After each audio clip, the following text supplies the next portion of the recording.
Buenas tardes. Hoy me voy a referir yo a un tema muy importante en la práctica clínica, que ustedes con seguridad lo van a aplicar cuando ejerzan la función de médicos. Me voy a referir a trastornos del metabolismo del agua y de los electrolitos. En una primera instancia voy a hacer un recuerdo de la fisiología de manera rápida, porque para hablar de fisiopatología es necesario siempre tener el recuerdo fisiológico presente. Eso ya lo han ustedes llevado en fisiología, en bioquímica, etc. Y yo solo voy a hacer algo. ¿Cuál es la importancia del agua en el organismo? La importancia del agua en el organismo es que primero tiene que ver con la vida. Todos los seres vivos tienen un gran porcentaje de agua dentro de su organismo. El agua ha sido catalogado como el solvente universal, y dentro de él están básicamente los electrolitos, sodio, potasio, cloro, etc., los distintos tipos de sales y ácidos y bases. El agua, por otra parte, tiene una función muy importante, que es la de tampón. ¿Y cómo ejerce esta función de tampón? Lo ejerce porque el agua tiene la capacidad de ionizarse en sus dos componentes.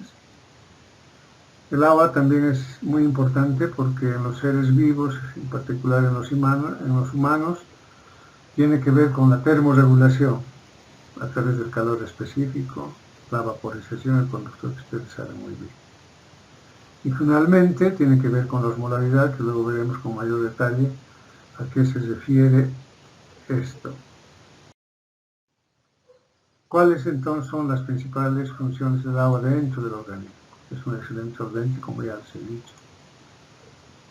Se disocia y produce iones de hidrógeno fundamentalmente, es el termorregulador por las distintas funciones que el organismo humano lo realiza.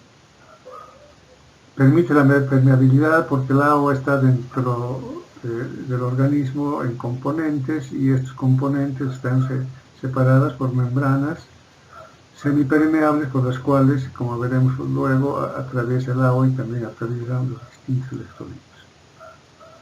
Y es un estabilizador de la membrana.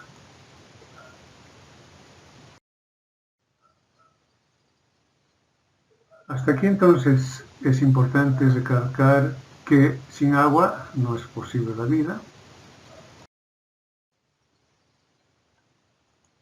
El agua es el solvente más importante del organismo, como ya les he dicho. La mayor parte de los organismos humanos, los seres vivos, tienen como principal componente el agua. En los seres humanos, ¿en qué porcentaje se encuentra el agua? Si tenemos un adulto normal, y llamamos adulto normal a un hombre que pesa aproximadamente 70 kilogramos, este adulto de 70 kilogramos tiene como principal componente de su organismo al agua en un 60%. Este porcentaje aumenta si esta persona es delgada, un 65%. Si aumentan los delgados de manera opuesta, disminuyen los pacientes obesos porque tienen mayor cantidad de grasa y está en una proporción que va del 40 al 50%. En los lactantes esta proporción es del 70-80%. Entonces podemos decir que un lactante o un recién nacido prácticamente está compuesto de agua. Este lactante, cuando se encuentra en la cavidad uterina, llega aproximadamente al 90% de agua. Es decir, que cuando... ¿Y por qué es importante esta distinta disposición? Porque cuando uno hace una reposición por algún trastorno, por ejemplo, hidratación, que luego veremos, tenemos que tener en cuenta estos porcentajes, porque es el porcentaje de agua que vamos a tratar de... Entonces, resumiendo, es el componente más importante del cuerpo humano, como les dije hace un momento, 90% en efecto hasta las 20 semanas, 80% en el recién nacido, si es hombre 60%, si es mujer 50%. Esta agua dentro del organismo humano se divide en dos compartimentos, lo veremos con más detalle en las próximas diapositivas, pero podemos decir que los dos componentes son el intracelular, es decir, todo lo que está por dentro de la membrana celular, y el extracelular, toda el agua que está por fuera de la membrana extracelular. Ambos compartimentos difieren en su composición electrolítica. Así, por ejemplo, el extracelular es más rico en sodio, para darles un ejemplo, y el intracelular es más rico en potasio. Aquí tenemos una gráfica de mejor calidad para explicar, y vemos cómo los dos componentes, el líquido intracelular y el extracelular, están separados por una membrana que es permeable. El mayor porcentaje de agua, de ese 60%, si es un varón, está dentro del líquido intracelular, es decir, dentro de las células. Este porcentaje es variable, pero puede ir desde un 55 a un 75%, y todo lo que rodea a la membrana celular se llama líquido extracelular, cuyo porcentaje también es variable y va de un 25 a un 45%. Este líquido extracelular se divide a su vez en dos componentes. El intersticio, que es muy importante porque cuando hay algún tipo de patología, por ejemplo el edema, es este el compartimento que se llena, está en un 75%, y el líquido intravascular, que no es nada más que la parte líquida de la sangre, que corresponde a un 25%. Aproximadamente en un varón de 70 kilos, esto corresponde a 4 litros. Aparte de esto, tenemos en el espacio extracelular lo que se llama los espacios transcelulares. En este espacio celulares, que son, por ejemplo, la cavidad oral, peritoneal, pericárdica, etc., el porcentaje de agua no es muy importante, va del 1 al 3%, que en condiciones fisiológicas sirve, por ejemplo, para el movimiento de las pleuras o del pericardio, etc. Pero este espacio transcelular adquiere una gran importancia cuando hay enfermedades, cuando hay patología, cuando hay acúmulo excesivo de agua en este compartimento. Por ejemplo, la cavidad pericárdica de manera aguda no soporta más de 50 mililitros porque es capaz de producir un tapón pericárdico, taponamiento cardíaco. Entonces, este espacio transcelular es importante, sobre todo en estas condiciones. Por ejemplo, la apendicitis, que es capaz de producir peritonitis, se secuestra agua en este espacio transcelular, en la cavidad peritoneal, y aumenta de manera importante. Entonces, los compartimientos intracelular, extracelular, el extracelular en el plasma sanguíneo, 4 o 5%, el intersticial es más importante, y el agua transcelular. Debemos recalcar, y esto es muy importante, que estas porciones van a variar en función a la edad, no es lo mismo un lactante que un anciano. De acuerdo a la proporción del tejido graso, no es lo mismo un obeso que un flaco, y por el estado de salud. En esta diapositiva lo que podríamos resaltar que el componente más importante del agua, como ya les mencioné, siempre va a ser el intracelular, el que mayor porcentaje. Pero el agua no solo se divide en dos compartimentos, sino también se divide, o el agua se distribuye en distinta proporción en los distintos órganos del organismo. Así, por ejemplo, el cerebro tiene un 73% de agua, los pulmones 83%, el corazón 73%, el hígado 71%, el riñón 79%, la piel 64%, los huesos son los que menos agua tienen, solo un 31%, y la sangre y músculos 79%. Esto es muy importante también porque permite la energía normal. Entonces, el agua, que lo podríamos llamar líquidos corporales, como característica, se encuentra en constante movimiento. ¿Entre qué? Entre el intersticio y la célula, y el líquido plasmático, ¿no? El agua contiene iones, pero no solo iones, también contiene nutrientes que van a permitir mantener la vida celular. Estos nutrientes son rápidamente transportados por la sangre circular. Como les había mencionado, el líquido intersticial es el que tiene más porcentaje de 2/3 del agua corporal total. En este líquido, los aniones predominantes constituyen los fosfatos y las proteínas. Los cationes predominantes son el potasio y el magnesio, fundamentalmente el potasio. Y en esta líquido intersticial tenemos bajas concentraciones de sodio y calcio. En cambio, en el líquido extracelular,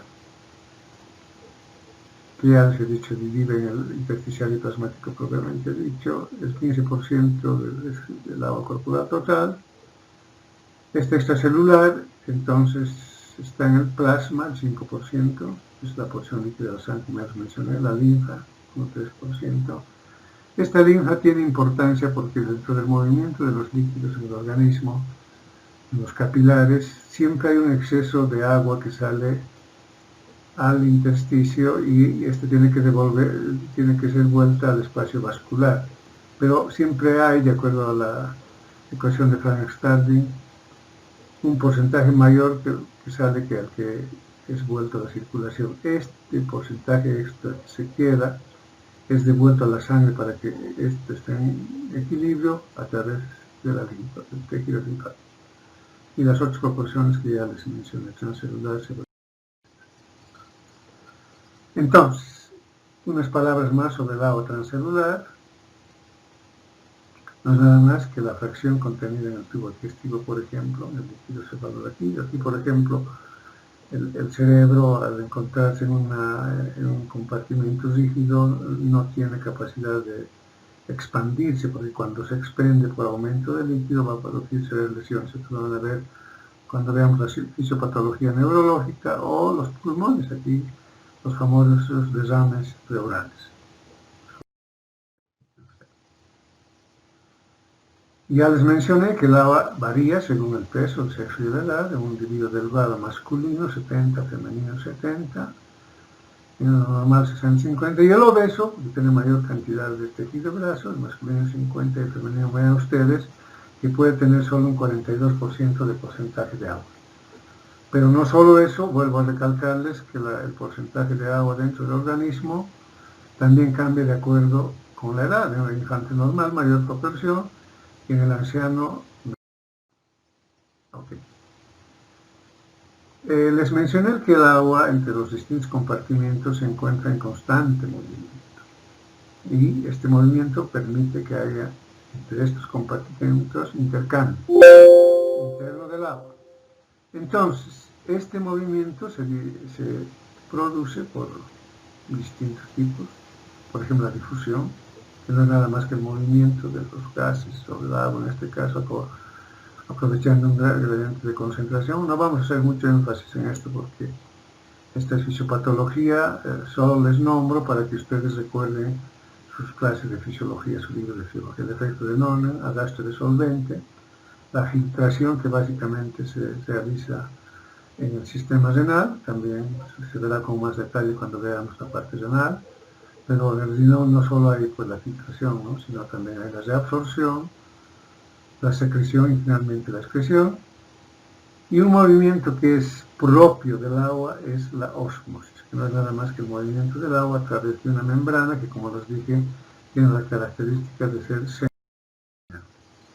Entonces podemos definir, y de acuerdo a Hernández Rodríguez, como la difusión simple del solvente, en este caso el agua. ¿A través de qué? A través de una membrana que es semipermeable. Acuérdense que la membrana está compuesta fundamentalmente de lípidos y proteínas. ¿Y en qué sentido se mueve el agua? El agua se mueve de una solución con menor concentración de solutos, a la que vamos a denominar hipotónica, hacia una solución de mayor concentración de solutos, que se llama solución hipertónica. Entonces, resumiendo, ósmosis es el movimiento por el cual el agua se desplaza a través de la membrana, impulsada por la presión osmótica. ¿Y qué es la presión osmótica? La presión osmótica no es nada más que la fuerza que impulsa este movimiento está producida por la diferente concentración de solutos que existe a un lado de la membrana, es decir, dentro, intracelular.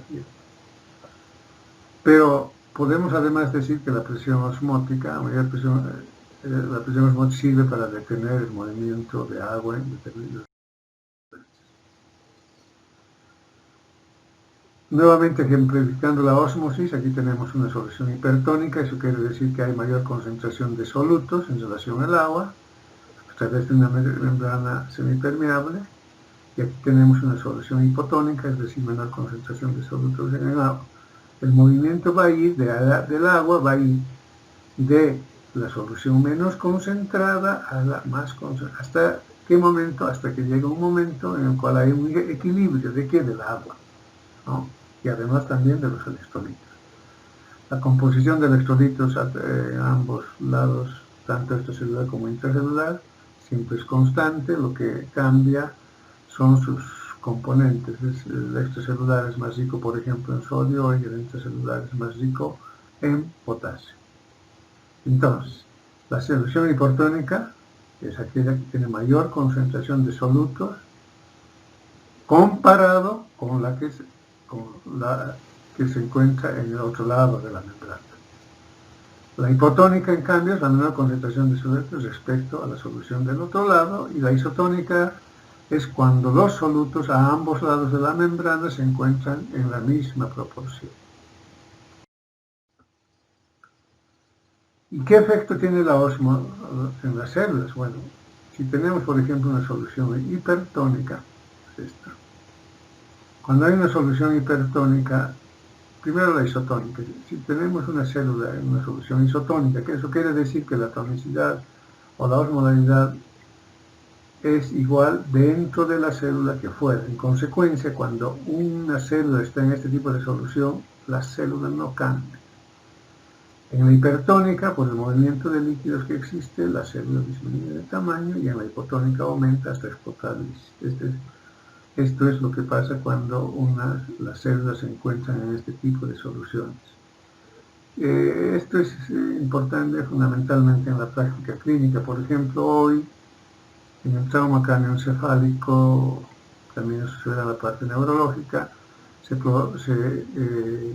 prefiere administrar soluciones hipertónicas de cloruro de sodio, ya sea 3, 5, 7%, y eso hace que disminuya el edema que se presenta en algún tipo de patología, por ejemplo, el traumatismo cráneoencefálico.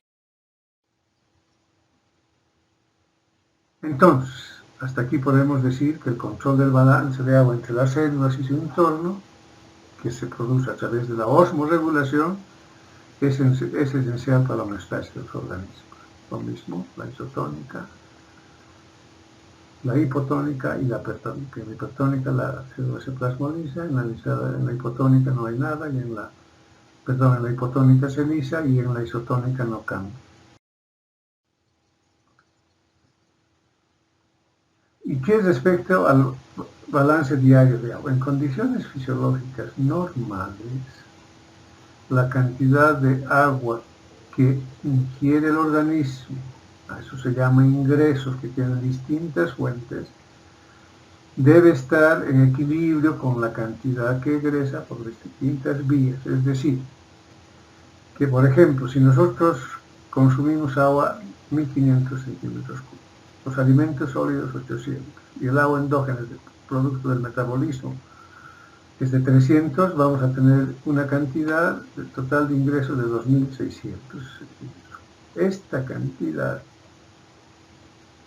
en condiciones fisiológicas normales, debe ser exactamente igual a la cantidad egresada, es decir, el riñón, que es el órgano por el cual se elimina la mayor cantidad de agua a través de la diuresis, 1500 cc, por la piel insensible, pulmón insensible, y las heces, total de egresos 2600. En estas condiciones podemos decir entonces que el agua está en condiciones de equilibrar el organismo, que es lo que se debe tratar de buscar siempre. ¿Por qué vías nosotros administramos el agua? Sin duda alguna, la vía más importante de administración del agua en el ser humano normal es la vía digestiva, Y por ejemplo, aquí en la gráfica tenemos un consumo de 2.200 mililitros, que más electrolitos, fundamentalmente sodio, potasio y el resto. Este ingreso al tubo digestivo y después de un metabolismo tiene que ser eliminada. ¿Y por dónde se elimina? La eliminación de agua se divide en dos formas, se clasifica en dos. Las sensibles, es decir, toda aquella que se puede medir, en condiciones fisiológicas normales no nos preocupamos porque no lo medimos, pero cuando hay patología ya podemos medir estas, entonces se llaman sensibles o mesurables o medibles. Y estas sensibles, ¿a través de qué se producen? Fundamentalmente del riñón y también por las heces. Pero no solo se pierden agua, sino también se pierden electrolitos, fundamentalmente sodio, pero también potasio. Entonces, las pérdidas medibles son las sensibles y las que no se pueden medir pero existen son las insensibles. Estas insensibles, ¿a través de qué órganos se producen? Pulmón, a través de la respiración, aproximadamente 400 mililitros. Por la piel, que es por evaporación o por sudoración, 500 mililitros. Sudoración cuando, por ejemplo, se hace mayor ejercicio físico. Pero lo importante es nuevamente recalcarles que los ingresos por sus distintas vías deben estar en constante equilibrio con los egresos también por las distintas vías. Entonces, en resumen, el agua se obtiene ¿de qué? De los líquidos, de los alimentos y la oxidación endógena, es decir, fruto del metabolismo. Todo esto hacen los ingresos. Y los requerimientos de agua, claro, en condiciones fisiológicas uno no se da cuenta cuánta cantidad de agua consume, ¿no? En necesidad. Es importante, sin embargo, saber cuánto es el requerimiento necesario para mantener la homeostasis. ¿Y eso en qué circunstancias es importante? Por ejemplo, un paciente que está en ayunas, tiene 70 kilos y nosotros, como está en ayunas, debemos proporcionar a ese paciente una cantidad mínima de agua, que es de 2.000 a 3.000 mililitros, pero en medicina se prefiere siempre manejar kilogramo peso. Entonces, como regla, hay que administrar 30 a 40 mililitros kilo peso día. En condiciones fisiológicas, el ingreso, ¿por qué está mediado? Por la sed. Si nosotros hacemos ejercicio intenso, vamos a perder agua en mayor cantidad, en consecuencia vamos a tener sed. Y la sed no es nada más que un mecanismo homeostático que se activa al estimularse el eje hipotálamo hipofisiario, donde está el mecanismo de la sed, a partir de la producción de las hormonas reguladoras. Las hormonas reguladoras son muchas, por ejemplo, la hormona antidiurética, no vamos a hablar mucho de esto, el sistema renina, angiotensina, aldosterona, que hablaremos con mayor propiedad en otros, por ejemplo, en la fisiopatología renal o cuando... ¿Okay? Entonces, la eliminación siempre va a ser a través de la piel, el tracto respiratorio, esto es la insensible, la vía urinaria y el tracto gastrointestinal, sensible o mesurable. La del tracto gastrointestinal, en condiciones fisiológicas normales, no tiene mucha importancia. ¿Por qué? Porque la cantidad que se elimina es mínima. ¿Cuándo adquiere importancia el tracto gastrointestinal? Cuando hay patología digestiva, acompañada, por ejemplo, de náuseas, vómitos y diarrea. Entonces, en estas condiciones, esta pérdida, que normalmente es poca, puede aumentar. Cuando hay este tipo de pérdidas, nosotros desde el punto de vista médico, cuando estamos atendiendo a un paciente, debemos medir esto para hacer la respectiva reposición. Hasta aquí entonces podemos decir que el 50% del agua ingerida se elimina en forma de orina, formando el gasto urinario. Este gasto urinario tiene importancia sobre todo en las fases de deshidratación o de shock. En estos pacientes, si un paciente está en estado de shock, por ejemplo, hay necesidad de colocarle una sonda vesical para medir el gasto urinario, y el gasto urinario se mide no en 24 horas, se debe medir de manera horaria. Y este gasto urinario mínimo debe ser 0,5 mililitros kilo peso hora. Quiere decir que un masculino de 70 kilos mínimamente debe orinar 35 mililitros. ¿Qué pasa si orina menos?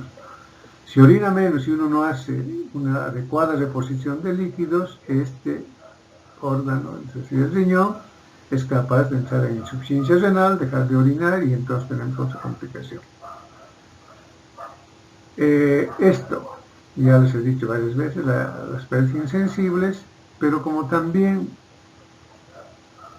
sobre todo en pacientes con enfermos, debemos calcular esto por kilogramo peso. En general se dice que perdemos 400 a 600 mililitros metros cuadrados de superficie corporal, pero lo ideal es hacer por hora o mínimamente por día. Entonces, las pérdidas insensibles son 12 mililitros kilogramo día, o lo que es lo mismo, 0,5 mililitros kilo hora, que son las pérdidas insensibles normales que se deben producir. El egreso, eliminación cutánea, ya se ha dicho la cantidad, pero esa eliminación cutánea tiene mucha importancia cuando el individuo, por ejemplo, está con hipertermia, con fiebre, ejemplo secundario a la infección. En este caso nosotros debemos calcular también el porcentaje de agua eliminada por la piel, y un dato que nosotros utilizamos es que perdemos 0,2 mililitros kilo hora por grado centígrado. Encima de 36. Por ejemplo, si tiene 38, vamos a multiplicar 0,2 por 70 por una hora. Entonces van a ser 140. Si son 10 horas serán 1400. Eso tiene mucha importancia para la reposición posterior de líquidos. La evacuación digestiva de manera digestiva, ya les dije, solo tiene importancia cuando hay algún proceso patológico que afecte el sistema gastrointestinal, náuseas, vómitos, o en algún otro tipo de circunstancias en las cuales, por ejemplo, después de una cirugía intestinal hay fístulas. Entonces acá debemos hacer también el cálculo total de lo perdido para hacer una reposición. La eliminación pulmonar, que ya les dije, aproximadamente 400 mililitros. Esto puede aumentar en algún tipo de patologías, en los cuales hay aumento de la frecuencia respiratoria. Y la urinaria, ya se... Entonces, en base a lo que hasta aquí les he mencionado, nosotros debemos hacer un balance sobre esto. Es fundamental en los pacientes internados, y más si este paciente está en ayunas, en los cuales nosotros como médicos tenemos la obligación de administrarle líquidos en relación a un balance. Y respecto a esto podemos decir que un balance normal es cuando los ingresos son igual a los egresos. Hay balance positivo cuando el ingreso es mayor a los egresos. Por ejemplo, ¿cuándo podría ser esto? Por ejemplo, si tenemos un paciente con insuficiencia renal aguda en la fase oligúrica o anúrica, quiere decir que la eliminación de orina es menor a 0,5 mililitros kilo peso. Por ejemplo, eliminó 200 mililitros en 24 horas. ¿Qué pasa si nosotros, les dije hace un momento que el requerimiento normal es de 30 a 40 mililitros kilo peso? Si tenemos un varón de 70 kilos, ¿qué pasa si yo le doy 2.800? Estos 2.800 que yo le administro a una persona que no tiene patología, ¿para qué sirve? Para hacer equilibrio entre los ingresos y egresos. Quiere decir que lo va a eliminar el mayor porcentaje por orina y el menor porcentaje de las pérdidas insensibles. Va a estar en equilibrio. Sin embargo, si el paciente internado y nosotros podemos medir los egresos, ¿qué pasa si orina 200 mililitros? Si yo le administro sin medir o tomar en cuenta esta medición 2.800 y este individuo está con insuficiencia renal, ¿qué va a pasar? Se va a acumular el agua que le estoy proporcionando dentro del organismo y va a ser un balance positivo. En cambio, el negativo es cuando los ingresos es menor a los egresos. ¿En qué circunstancias? Por ejemplo, un individuo en deshidratación, luego veremos con mayor detalle esto, que ha perdido agua, va a la consulta, y ustedes, sin tomar en cuenta este dato, solo dicen, bueno, pesa 60 kilos, le voy a dar 40 por kilo, 2.400, sin tomar en cuenta la deshidratación. Siempre hay que tomar en cuenta la pérdida. Entonces, si le dan solo 2.400 y ha habido con la deshidratación, el balance va a ser negativo porque el ingreso es menor a los egresos. Esto es fundamental y es algo que debemos hacerlo en la práctica rutinaria clínica. Sin embargo, este estado de equilibrio representa una pequeña variación que no es más del 0,2%. Cuando el balance es negativo, hablamos de deshidratación, y cuando el balance es positivo, hablamos de sobrehidratación. Eso lo veremos un poquito más tarde.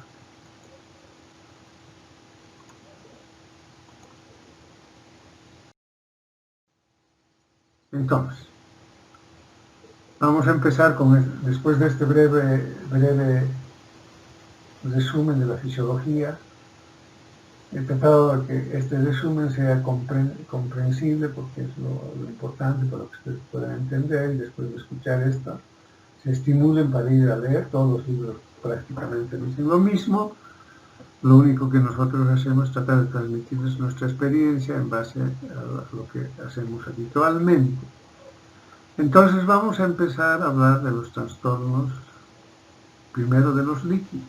Y lo primero que tenemos es la deshidratación.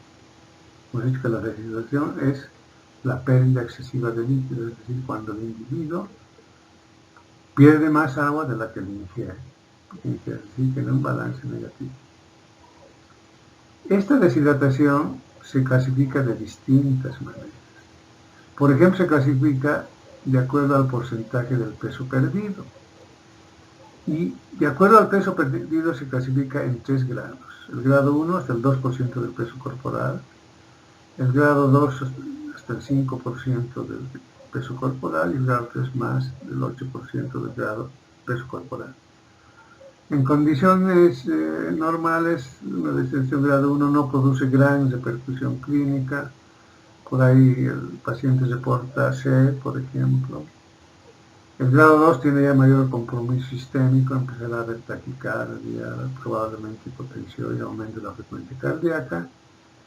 Y el grado 3 sí es muy importante porque aquí la pérdida, que es más del 8% del peso corporal total, produce en el individuo, por ejemplo, un estado de shock.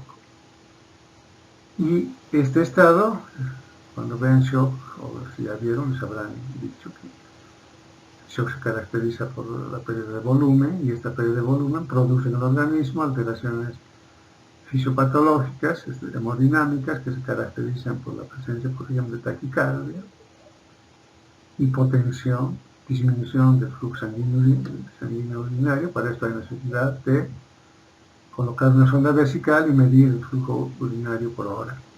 Este grado 3 es ya una urgencia, porque si nosotros no manejamos de manera pronta y oportuna, el paciente puede inclusive fallecer.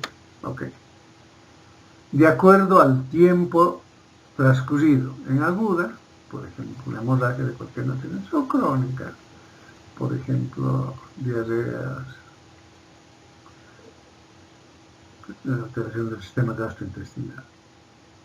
Y finalmente, la deshidratación la podemos clasificar de acuerdo al componente osmótico, y la clasificamos en isosmolar, es decir, que tiene una osmolaridad que luego veremos en electrolitos a qué se refiere esto. Es decir, se pierde tanto agua como electrolitos de manera proporcional, la hiposmolar y la hiperosmolar. Entonces son los 3 tipos de deshidratación que tenemos. Hasta aquí, vean ustedes que yo no les he hablado de ninguna fórmula, no hemos pedido todavía el laboratorio, estamos haciendo una evaluación. En este momento, cuando el paciente se encuentra en urgencia, pues cuando llega a urgencias y está en estado de shock, evidentemente le pediremos examen de laboratorio, pero lo primero que tendremos que hacer es valorarlo y evaluarlo desde el punto de vista físico, y en base a eso podemos darnos cuenta si tiene qué grado de deshidratación tiene. Grado leve, hasta el 5%, de 2 al 5, generalmente el 2. Si nosotros podríamos medir las molaridades, estas estarán prácticamente normal, y el único síntoma que va a tener este paciente ha de ser la sed. El grado 2, del 5 al 8%, acá ya empiezan a tener alteraciones, como les dije hace un momento, hemodinámicas importantes, taquicardia, ligera hipertensión, sequedad de mucosa, etc. Finalmente el grado 3 ya es un estado de shock donde las complicaciones o las manifestaciones de deshidratación son más importantes, mayor hipotensión, mayor taquicardia, mucosas secas, disminución del llenado, disminución de la diuresis, etc. Ok. También a la deshidratación podemos clasificarla, como ya les dije, de acuerdo a si es isotónica, hipotónica o hipertónica. La isotónica, pérdida igual de líquidos y electrolitos. El sodio sérico en estas circunstancias va a estar en lo normal. Ustedes saben que lo normal va de 135 a 145. Si es hipotónica, el sodio va a estar disminuido, hiponatremia habitualmente, menor a 135, hipertónica, mayor a 145. A esto nos vamos a referir con mayor profundidad cuando veamos los trastornos del sodio. ¿Cómo se encuentra, por ejemplo, la turgencia de la piel? Está disminuida en la isotónica, muy disminuida en la hipotónica, y en la hipertónica la turgencia es adecuada. El tacto, al tacto. Nosotros vamos a ver que las mucosas están secas, en la hipotónica está pegajosa y en la hipertónica está gruesa, mucosa. El estado neurológico, puede haber cierto grado de letargo en la isotónica, en la hipotónica, dependiendo del nivel del sodio, veremos cuando hablamos de hiponatremia, pero si este es menor a 110, puede estar inclusive el paciente en coma, y en la hipertónica puede estar irritable, o inclusive también llegado al coma. Veremos con más detalle en la próxima clase. El pulso, en todas las circunstancias, va a estar aumentado, y la tensión arterial va a estar siempre disminuida. Entonces, según su componente osmótico y osmolar, ya les he dicho, les vuelvo a repetir, pérdida en igual proporción del agua y electrolitos. Generalmente, ¿en qué tipo de patología se presenta esta pérdida isosmolar? En pérdidas gastrointestinales severas o por peritonitis, o cuando nosotros administramos volumen en grandes cantidades, por ejemplo, con la solución de Harman. Esto averigüen qué es, lo vamos a ver en prácticas.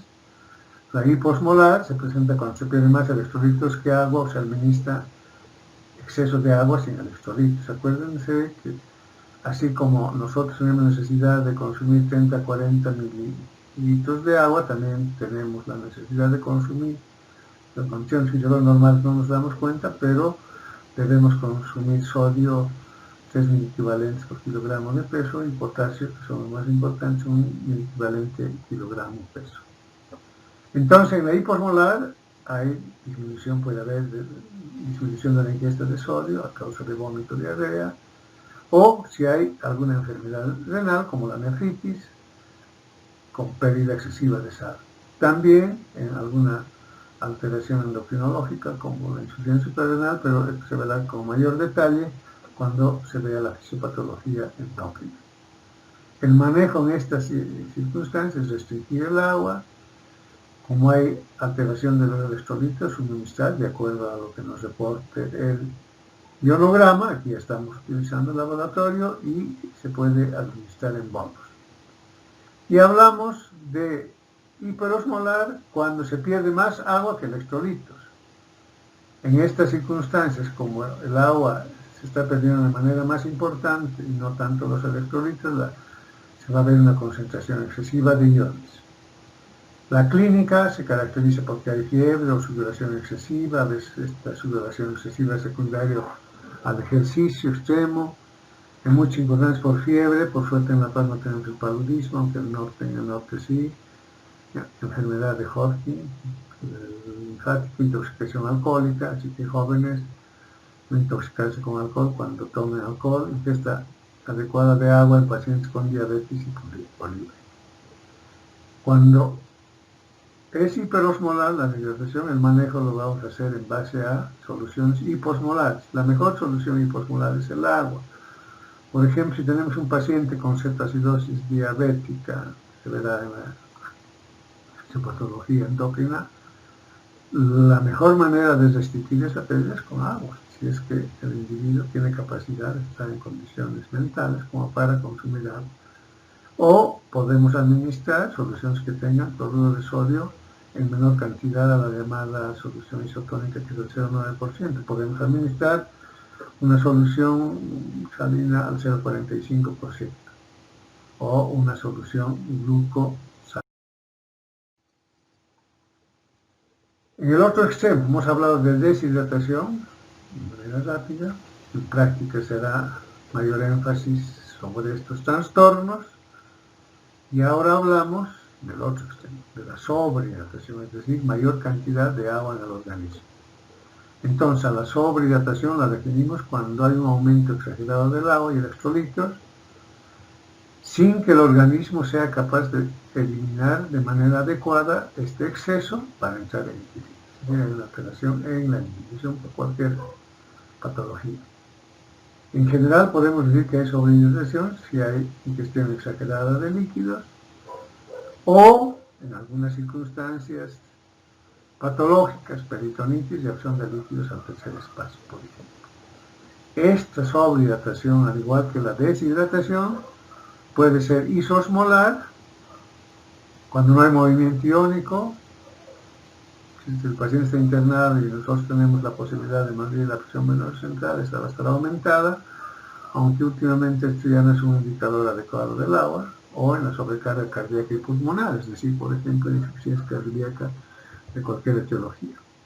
Hiposmolar, cuando hay intoxicación hídrica, esto es muy raro, a no ser que el paciente tenga alguna patología mental, o en casos de edema severo, por ejemplo, insuficiencia cardíaca, cirrosis hepática, etc. E hiperosmolar, cuando hay deshidratación, en el cual encontramos el sodio y el potasio alto.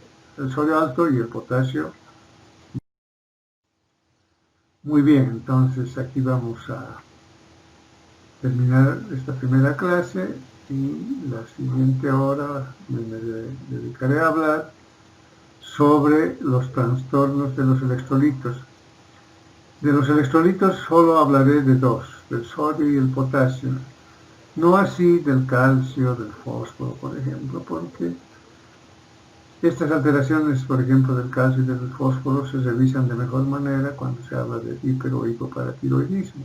Entonces, por eso es que en función al tiempo no vamos a hablar de otros trastornos que también son importantes, pero que se analizarán en